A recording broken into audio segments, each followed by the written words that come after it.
Hi, Selina. Hi, how's it going? Good to see you. Good to see you. Well, last time we had our podcast, it was in my kitchen talking about all things about women, That and was a it was special super time. improvised. That was awesome. No, wow, maybe it was super improvised, but it felt cozy and lovely and like the best chat.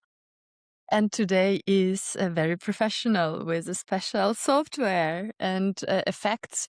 Well, hopefully it will turn out as good as the previous one, because a lot of women who reached out to me about the previous podcast, even those who didn't have breast cancer, they found it so useful. I hope that this chat will bring a lot of value to those who are listening.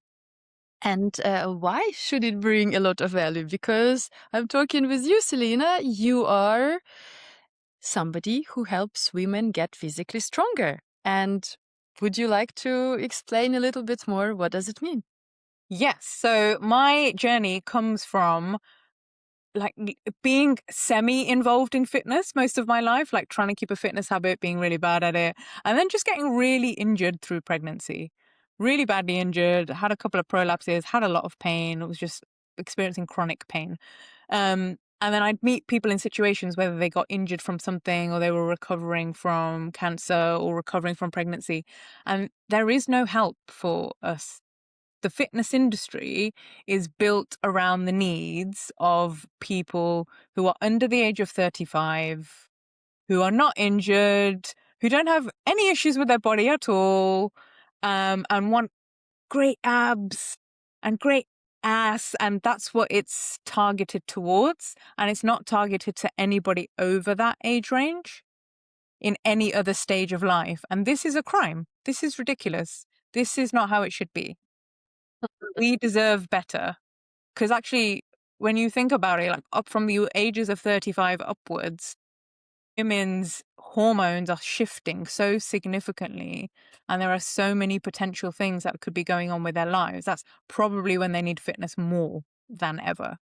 Yet, most of the industry is not targeted towards them. So I tried to find someone to help me after that age and after my injuries and couldn't. And then I became that person. Ta-da! This is So so cool. that's what I am now. This is so cool. It reminds me of like going to yoga studios in Berlin and to see, yes, people even younger than 30 with perfect bodies. And I was asking myself, why do they even need to be there?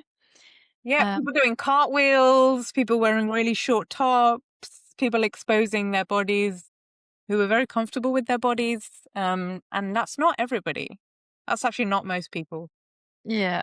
But unfortunately, that's what we see most of the times in gyms, in studios, on Instagram, on social media. And so, who is your client?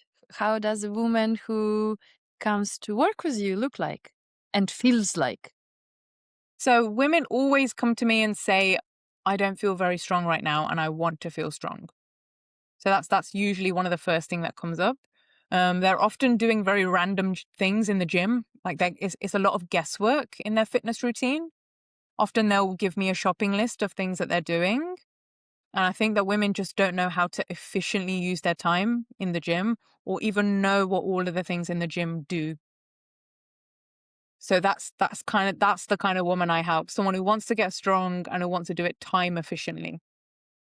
And someone who really wants to build a strong body from the inside out, not using any tricks, not using any, I don't follow trends. I don't really spend loads of time on social media. I just work with practices that are all about rebuilding, rehabilitation, what physios use just to rebuild your body from scratch almost. Because a lot of you'll know from working with me as well that I emphasize breath work, that your breath is the foundation of everything. Your breath work is what keeps you calm in stressful situations, like helps your nervous system. Your nervous system is highly connected to how your immunity functions in your body and inflammation functions in your body. And being able to breathe properly, embrace your abs properly and your core properly in the gym is what helps you lift heavy. And lifting heavy is what helps you build muscle mass and build bone strength. these are really core teachings in my work. Yes, I took some classes with you, and it helped me a lot. First of all, it helped me to understand the connection between movement and breath, which is not like coming from yoga. So I have a yoga teacher certification, and um, I thought that when lifting weights, it would be something similar, but it's how they say, same but different. Mm-hmm. And so just so Yeah. you know, I continually lifting weights, and Amazing. I always remember this very first lesson where like you were accompanying me with your voice, breathe in, breathe out, and it just became an automatism.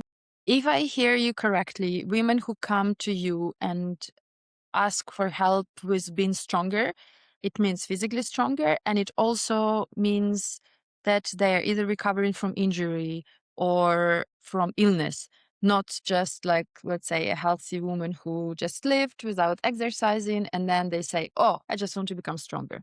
Is it the right assumption or? Yeah, that's the perfect assumption, actually. It's usually people will come to me because they've been in a situation where like they're either frustrated with themselves, they haven't got as far progressing alone as they would like to, or they're feeling strong and they feel a bit clueless. They don't know where to go next. They want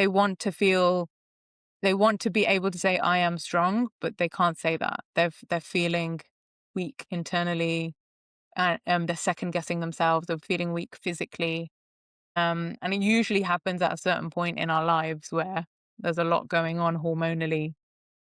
And I think our bodies are so good at weathering a lot of things that we throw at them up until our 30s. And then a lot of us then after that have to struggle through what our bodies throw at us because we're not just naturally weathering. For example, women that work in like quite high powered jobs, they can get through their entire 20s operating at levels of extremely high stress on their nervous system. And then, one day when they're 32, their body will just go, nope. And they'll really hurt themselves, or they'll find they can't recover from exercise, or they'll find they put weight on when they didn't, they get easily injured. Lots of things just sort of come up at a certain age group. And then suddenly an illness might hit them, they might hurt their back. And suddenly that's the injury that they carry with them until they get professional help. Or they might find out they've got ADHD and they have suspected that for years, and that like brings them into a certain situation where they're like, oh shit, I need professional help for my mind and my body. It's like often big events that trigger people coming to see someone like me. Why do they need to be stronger? Why So do they want to become stronger? there's so many side effects, I think, from becoming stronger. I think becoming physically stronger helps you become mentally stronger. Like it's an immediate relationship that people feel, I can like I've walked out of the gym. I feel like I could lift a car. That's a physical relationship, but they also walk out of the gym and they think, I can have that difficult conversation with that person that I've been avoiding because I feel strong in myself. Or I now have the courage to do something that I'd been avoiding. It's that mental strength and that mental resilience that it builds up because you're releasing dopamine. You've got those happy hormones making you happy and how can you believe in yourself? So that's a really powerful effect of strength training. There are like 100 other powerful things that you can get from strength training. I don't think I can talk about the benefits all day, but mental strength is one, and the physical aspects of strength are obviously like your muscles are strongly affected. So as we get older, our muscles waste. If we suffer breast cancer, our muscles might waste quicker. If we injure ourselves and we're moving less, our muscles might waste quicker because our body just adjusts really well to moving less. And that's not so good for us. And then um, you should think of muscles as your shields, really, against diseases. So people that strength train, their immune systems are a lot stronger. So when they do get sick, they're not sick for as long. And when as we get older, our estrogen levels change with women, especially if you've had breast cancer and then you have a surgically induced menopause. Your estrogen changes dramatically overnight. But yeah. And so this also means that our insulin in our body doesn't work so well. So our sugar is not processed so easily, and our sugar gets absorbed into our bloodstream a lot quicker.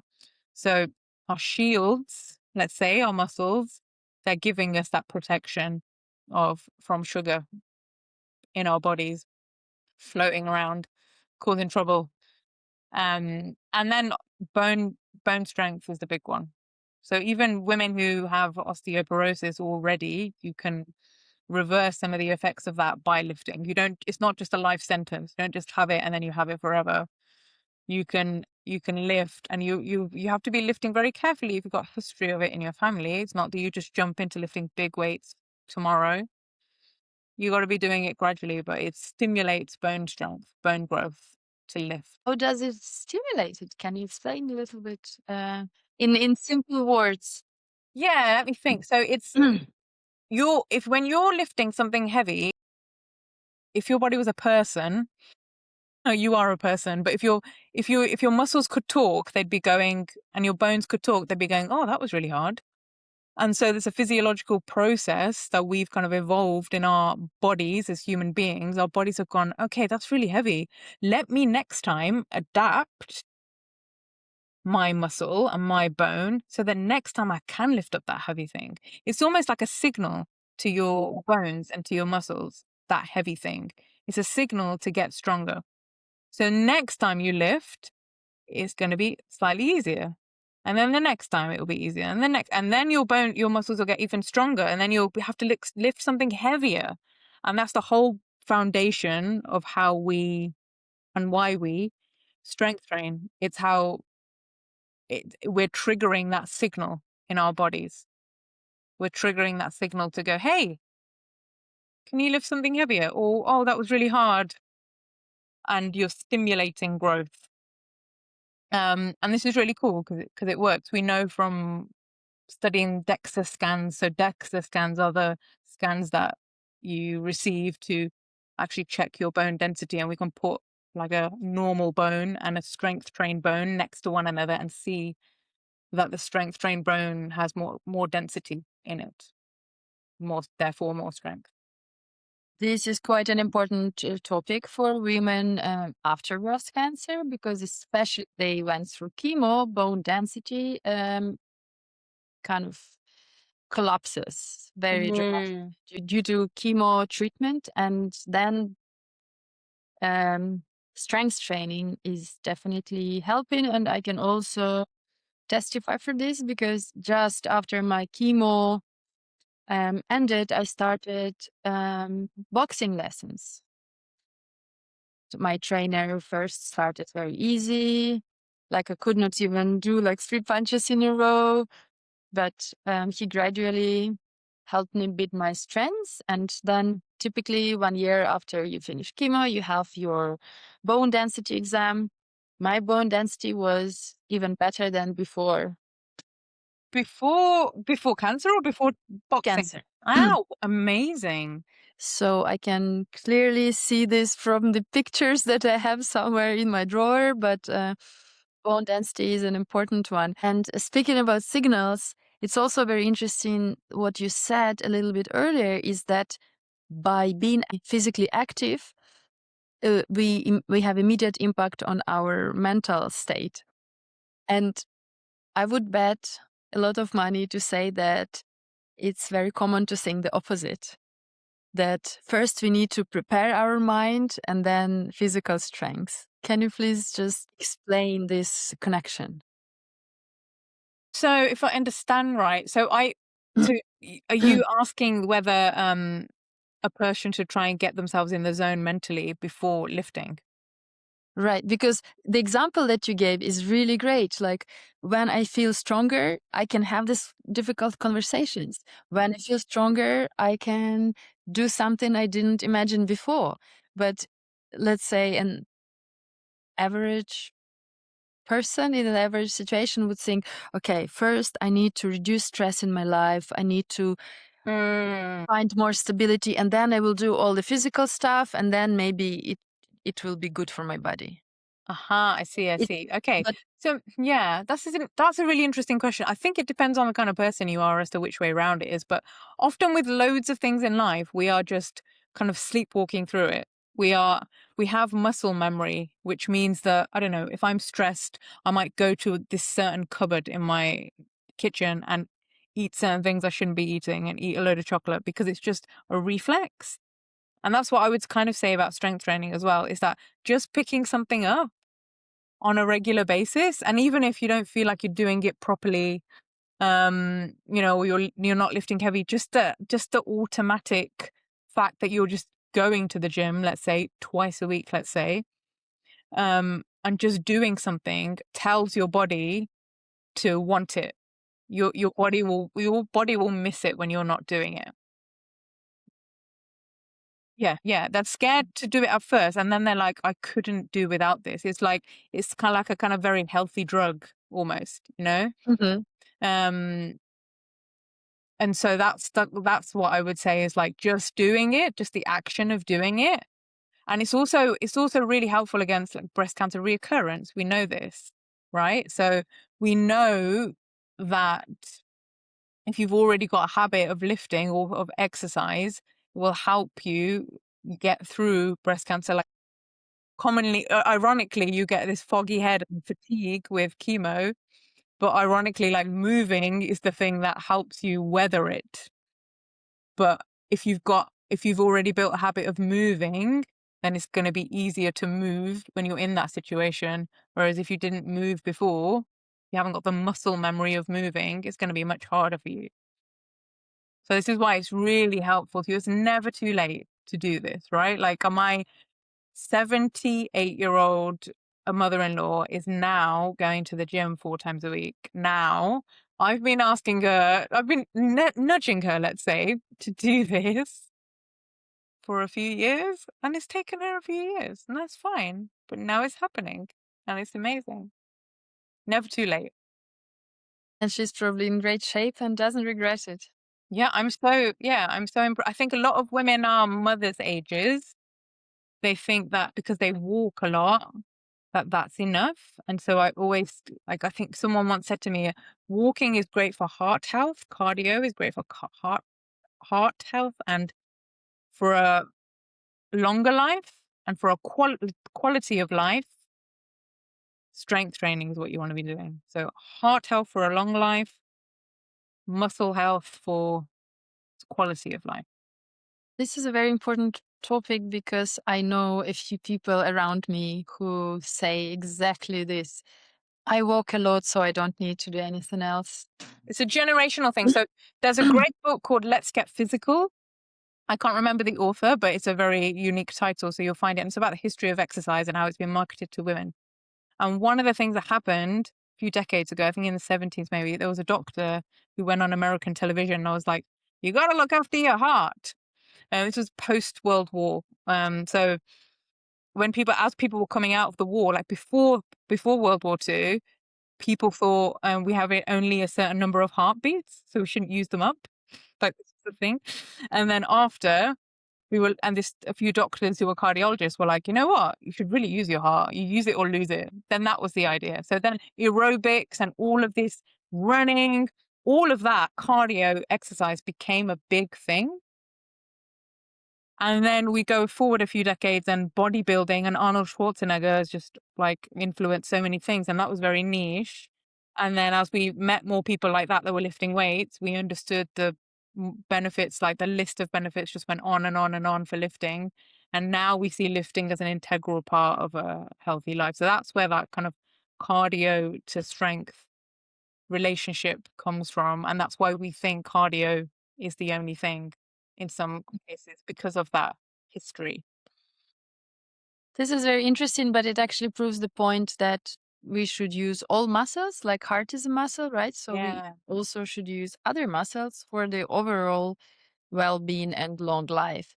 And speaking of long life and quality of this long life, with in women with or after breast cancer treatment, um, I can obviously summarize what is happening in terms of side effects, but maybe from your point of view, from this strength physical part, what are the main negative side effects? Well, there are positive side effects, but the main side effects that affect women after breast cancer treatment that you, Yes. So yeah.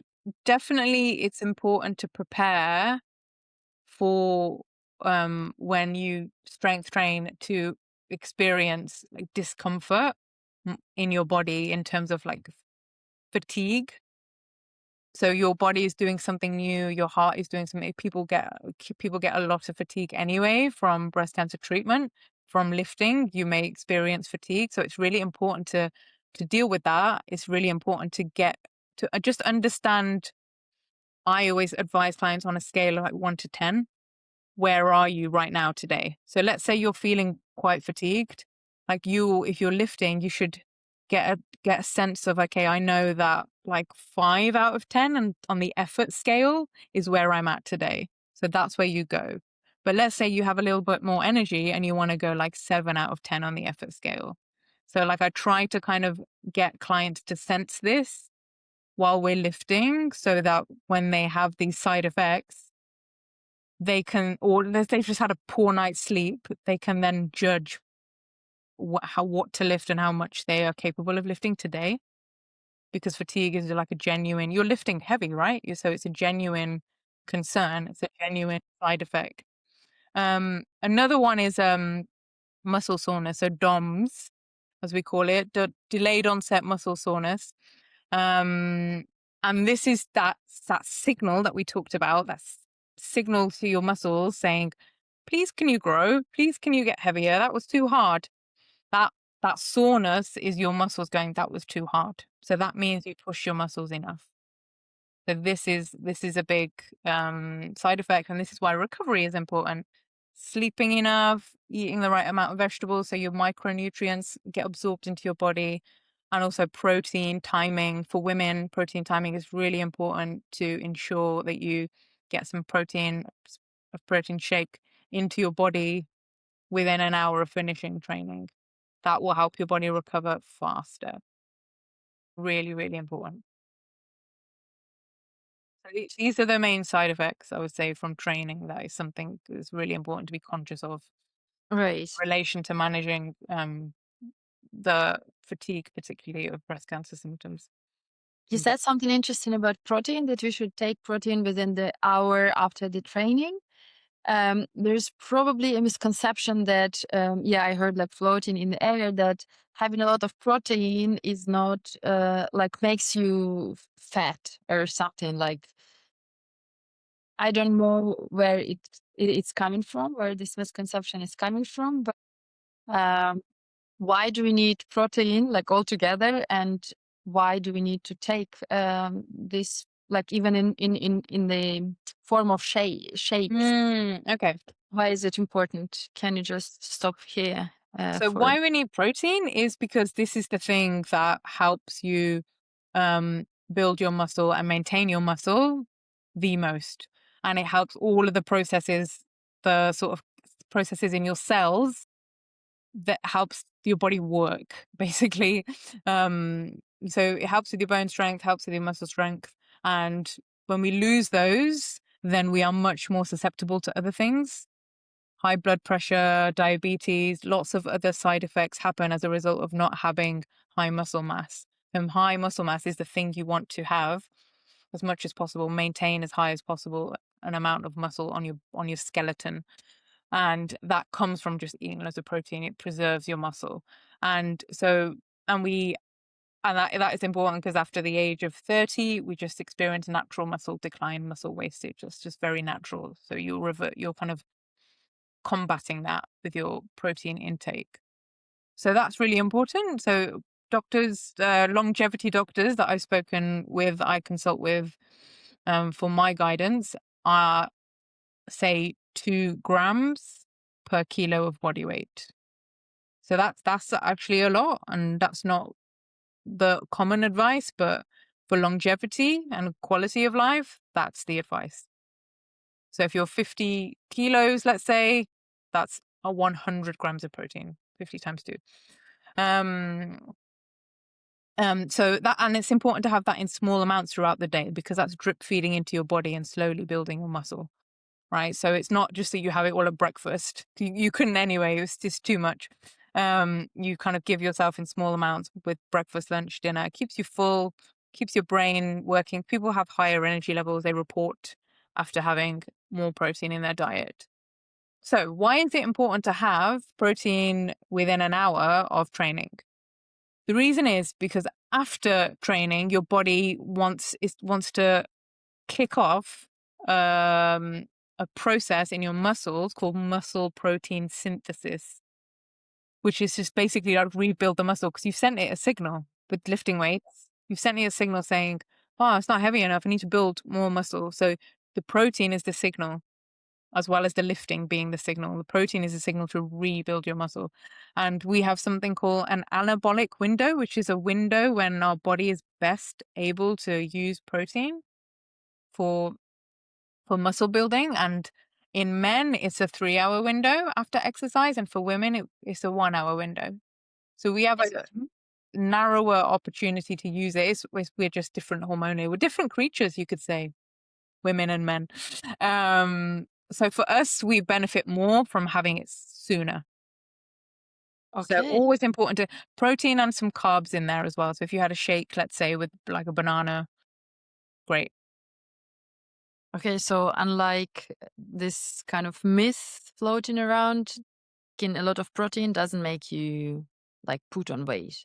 No, it makes you burn fat as well. So diets that, like sustainable diets that are about reducing weight, they will have higher protein amounts than others. That's because our proteins is there's something called the thermic effect of protein. So to digest protein, it takes up more energy from our body. And if our body um is going to have energy taken somewhere, it's going to take it from our fat stores. So if you're eating protein, your body's going, okay, this is taking me some energy to burn. I'll take energy from our food. You want to turn your body into a fat burning machine, basically. And you do that by eating protein, not by eating other food groups. If you want your body to store fat, you want to be eating more carbs and more fats. And if you want your body to maintain weight, or lose weight, protein, more of it is what you want to have. So it doesn't actually make any sense to be assuming that more protein means more weight. You're putting on more weight. You may be putting on more muscle mass, but you'd be burning more fat. That's how the processes work within our cells in our body. I think this is really important to understand and to remember for the future, let's say, healthy lifestyle. That this combination of protein, creating muscle, and lift weight is really important, especially in this case of like cancer recovery Yes, for women. especially in that case. Yeah, exactly. Because as you said, we already have this shorter window versus men because of the hormones. And during cancer treatment, we lose a lot of hormones, and then we often on induced menopause, and then they block hormones. So Exactly. So it's almost all these things are happening to us that are reducing our muscle mass, reducing. So it becomes much more important to maintain. And if you we're born with lower muscle mass, women are. So from the beginning is when it starts. So that's why we're doing things to be combating that constantly. That's really important. since we are on this topic of hormones, do we know how our diets and strength training should be adapted when these hormones in women after breast cancer treatment reduce? I don't know much about that actually. Um Definitely like our heart has to work harder, because of you probably know more about this than me, the red blood cells change in our body. So then our immune system is very, very compromised. So then what becomes more important is making sure we're affecting our immune system too. This means your micronutrients become really important. So if you're someone who doesn't have enough veggies in their diet, which is most of us, enough fruit, that the injection of those things drip fed into your day also becomes really important because of keeping your immune system. You're trying to boost it in whatever way you can. So this is really important. There have been studies with people on very high fat diets, and because our brain is mainly fat, so that it helps our brain rebuild to have high amounts of fat in our bodies. So that's also, because of brain fog and all these kind of mental health benefits. That's also something to pay attention to. So maybe you want to have higher amounts of fat in your body, in your diet. So the micronutrients, vegetables and fruit, and fats. And of course, hydration, like loads of hydration to help all of that soak into your body. This is a good advice, and I hope that people will make a mental note on how to proceed it. On average, in the notebook, you can read that breast cancer is a diagnosis of women who are 65 plus. Then this is unfortunately hard reality that women are getting diagnosed earlier and earlier because of our environment and other external factors that we cannot control. And then, of course, because of this hormone situation, the recovery would be different because when you're 60 or 70 and you're already in menopause and you're recovering and you need to adapt all of this nutrition and strength training, would be completely different than you are a woman in your 20s or 30s who are going through induced menopause and recovery. How would you recommend for these groups of people, let's call them young breast cancer survivors, other cancer survivors, other similarities in terms of how they can approach training and nutrition to recover after the treatment, or they should pay attention to different things? I would say for the older profile, it's going to be far more beneficial for them to have already built some kind of a habit to be loading their bones and muscles, you know, when they find out about the diagnosis or even pre that, because they may have already suffered from muscle wastage, just the natural process of that. And so like to load your muscles, to load your bones earlier as possible is going to help you get through that part of your life, that diagnosis and that recovery. Whereas when you're younger, because you already have that built up muscle mass and your muscles are regenerating, that's probably not as important for your body. That's a Right. big one. And then I think sugar seems to, in older women, also make a bigger difference. So we weather sugar so much more easily in our bodies when we're younger. We process it all a lot faster. Our pancreas is just so much more efficient at dealing with insulin. Whereas in older women, it's you will be more sensitive to sugar. It's often the case. And sugar, caffeine. So again, really being balanced with how you approach your caffeine consumption and your sugar consumption really gradually out throughout your life, thinking about how that looks and what kind of carbs are you eating, and are you eating carbs for function or are you emotionally eating them? So carbs for function would be, I'm about to go on a long walk, I'm going to have some carbs. Emotionally eating would be, I don't feel like I've had a good day, I'm eating carbs for that reason. And that, like, we all do that from time to time. That's okay. But if you recognize that as being a habit, then that's different. Then that's something to talk to people around you about, maybe, or to think, or to start to notice. Like, you don't even have to. I always say to change a habit, the first thing to changing a habit is actually just noticing. You don't actually need to change it yet. Notice when it happens. Make a note of it. How often does it happen in certain situations? Does it happen at a certain time of day? Does it only happen when you haven't slept enough? Notice before change.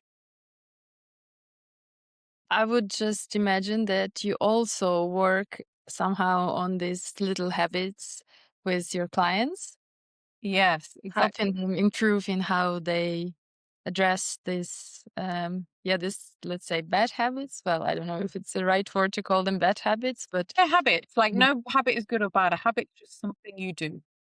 It's something we do, and we figured out at some point it became an automatic thing that we do. We didn't even think about it.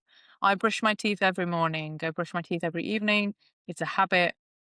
I can't remember why, but I guess I've became a habit at some point. That's I used to always have to have something sweet to eat at 3 p.m. every day.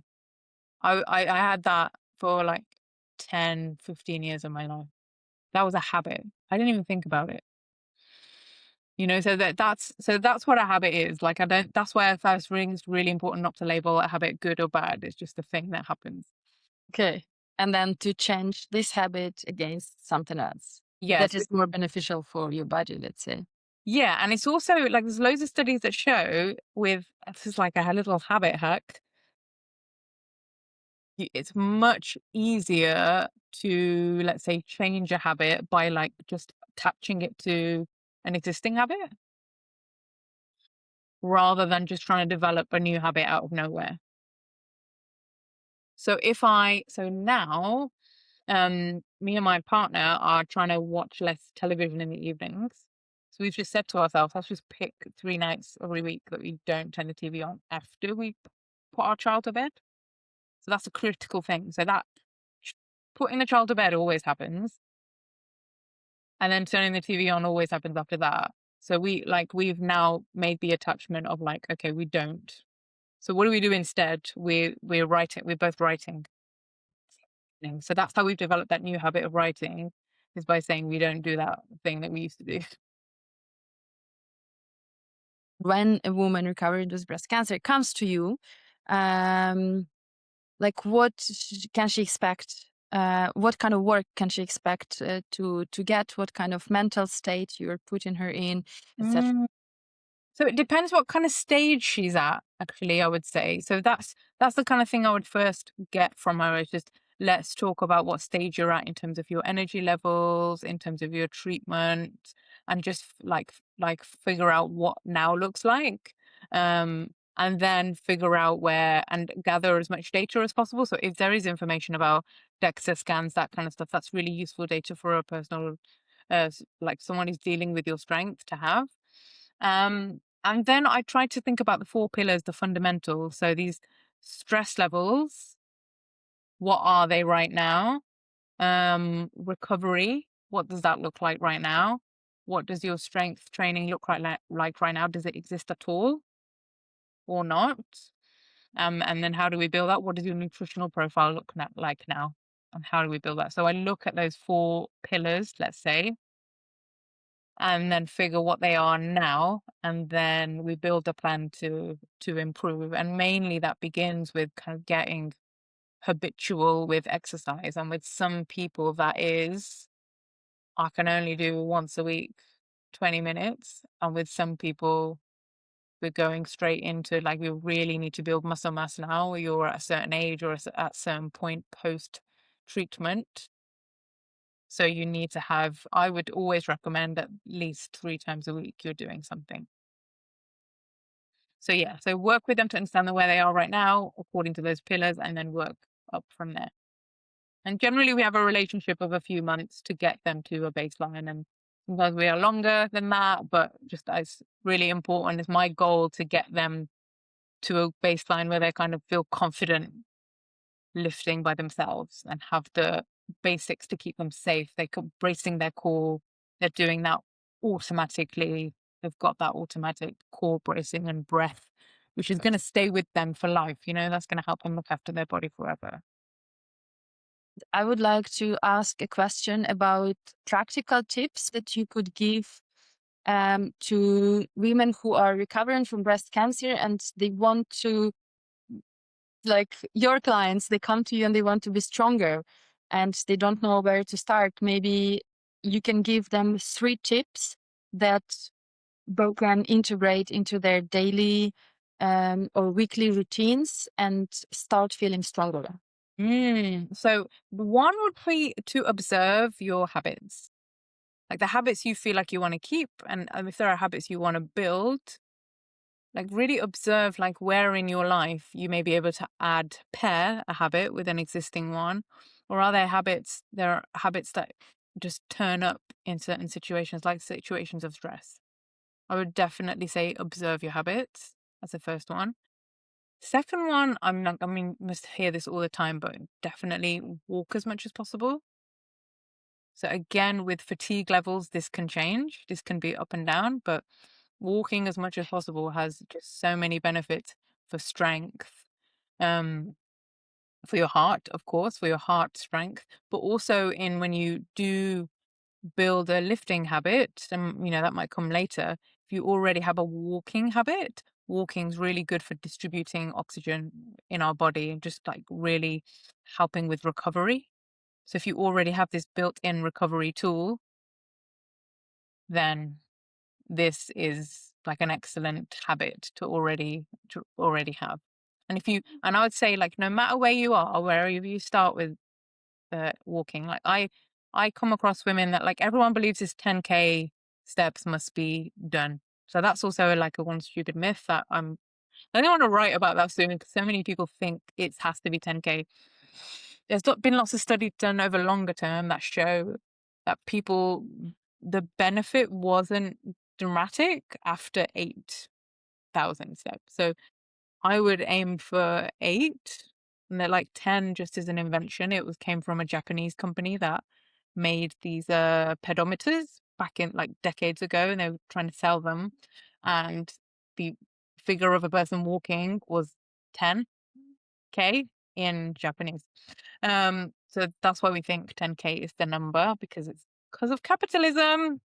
You know, that's the reason for a lot of things. Like you got to follow the money. Someone said to me once, like to find out the reason for a lot of things, and that's one. So anyway, that's from Japan. So 10K might not. It might seem really far away for some people. So if it does, like find out your numbers. You'll usually be in your phone because people carry their phone with them. And you just know your average, and just add 1,000 to it, and try to make that your target for the next quarter. Just like spend the next few minutes trying to make that your target for the day. And you'll gradually grow and grow. So that would be one. And then another one for strength. See, I haven't said lift in any of these deliberately because it's the surrounding things make a big difference too. It's observe what your plate looks like in a meal. So maybe don't think about your snacks too much at the beginning, but I would say, what does your plate look like? What's the composition of things on your plate? How are you observe if you're having a larger proportion of carbohydrates than you are of protein? How much vegetables are on your plate? And then just like observe that over a week. Take pictures of it and then look back on it over a week and see what the composition looks like based on the day. Might be different if you're on a working day versus a holiday versus a Saturday versus Sunday. These are all things you can observe and then work towards maybe tweaking over time. Actually, this looks very practical, very interesting, and very actionable. Trying to be as practical as possible. So yeah, Yeah. observe your plate, observe your habits, and try to raise your step count by 1,000 based on where it is right now. Yeah, I'm guilty of the second one about walking. Is because currently I live in a remote place, in a remote area, and especially when the weather is bad, when it's raining, like now in winter, it's a lot. Yep. Step count always drops for people in winter, always. I've actually made it a personal goal of mine to not let that happen this winter. I'm just trying that out for myself because same with me, it really drops, really suffers. Because it's true, it doesn't, you want to just hibernate, you don't want to go outside. You remove excuses for yourself. That's another thing with habit building. Yeah, because sometimes we think of them as barriers, but they are exactly what you said, they're excuses and not barriers. That's one of the most difficult conversations I have to have with people, actually. Is it a real barrier, or is not going to the gym a real barrier, or are you making an excuse? That's a challenging conversation to have with someone. Mhm. Yeah, and this applies to a lot of things to do with health. You have to really approach these very gently with people, I think. Okay, Selena, I want to thank you for this lovely conversation. Before we finish, I would like to ask you how we can find you if somebody wants to work with you and have an inquiry about the potential strength training.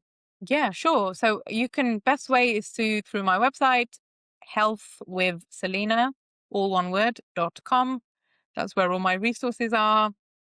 And that's where you can book an appointment with me. I also write on LinkedIn because I really want to focus this year on people that work and helping them transition and get that good balance between working and having a healthy life, because I think you can do both, but you just have to maybe reset certain expectation and build certain habits. So please follow me on LinkedIn for tips and advice on that kind of thing, or get in touch with Ina and she'll put you in touch with me, of course. And are you working on some project right now? Yeah, I'm working on I've identified mothers as a group of people of all ages who neglected their health in favor of their kids. So I'm building a group program, which will be online only, and that's for mums, and that's to be launched in spring of 2026.